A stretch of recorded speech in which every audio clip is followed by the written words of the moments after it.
开始上课啊。那个上堂课我们讲的感冒啊，这堂课呢我们讲呼吸系统的这个咳嗽啊，第二个病。那么咳嗽这个中医的定义啊，大家先了解一下。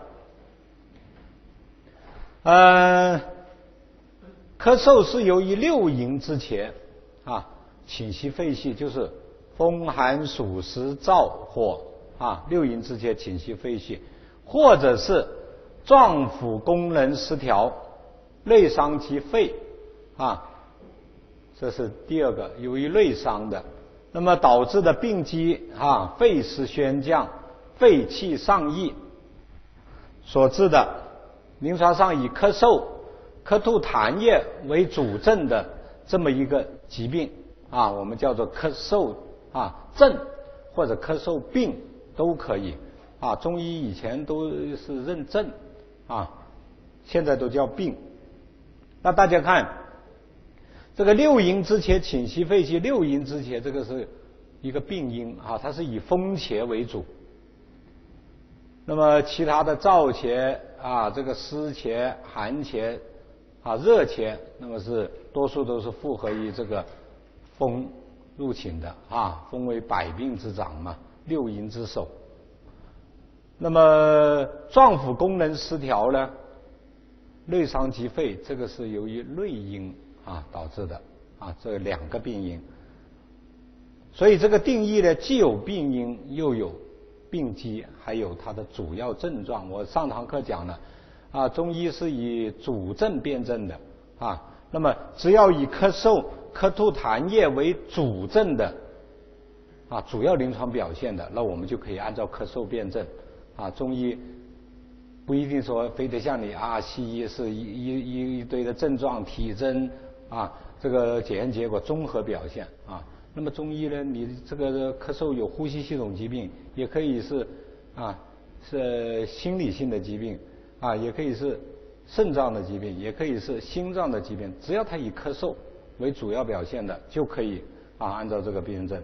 那么咳嗽呢，它古人是分咳和嗽。咳是什么？有声无痰啊，嗽是有痰啊无声。那么所以，但是实际上临床上呢，一般都不分。虽然有这样的情况啊，但是一般都不分，就是咳嗽啊，既有声有痰啊，这样来统称。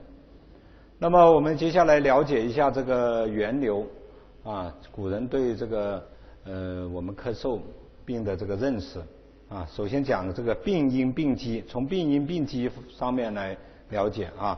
那么我们《内经》战国时期的这个啊，《素问·宣明五气论》，五气所病，肺为科啊，就是说五脏之气的失调啊，可以影响到肺的功能啊，出现肺气宣化宣降的失调，那么出现咳嗽，这个是很自然的啊。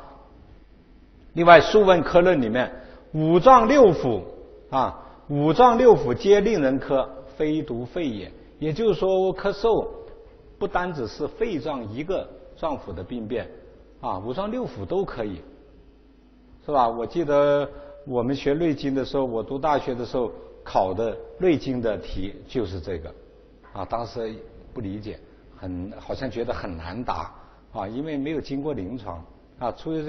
通过临床以后，哎，觉得哎，确实是啊，这个肾病也可以导致咳嗽，心病也可以导致咳嗽，哎，可以理解，很好答，是吧？这个大家以后可以慢慢去理解。《素问·阴阳相大论》啊，里面说了，秋伤于时，冬生咳嗽。秋天感受了时节，哎，冬天就容易咳嗽，这么一个病因病机。清代的陈炼祖《医学三字经》咳嗽里面啊，大家看，肺为脏腑之华盖，呼之则虚，吸之则满。只受得本然之正气，受不得外来之客气。客气干之则呛而咳矣。啊，只受得脏腑之清气，受不得脏腑之病气，病气干之则呛而咳矣。他这里也是讲授了这个内因和外因导致的咳嗽，哈。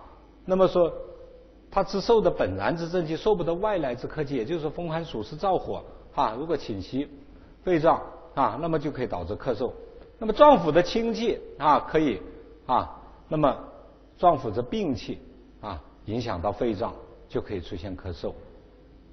这是清代的医学三字经。清代的陈国鹏啊，医学新物，你看他这里很形象哈，肺体属经啊，比如钟然，钟非扣不明啊，你那个钟放在那里，它是不会自己响的啊。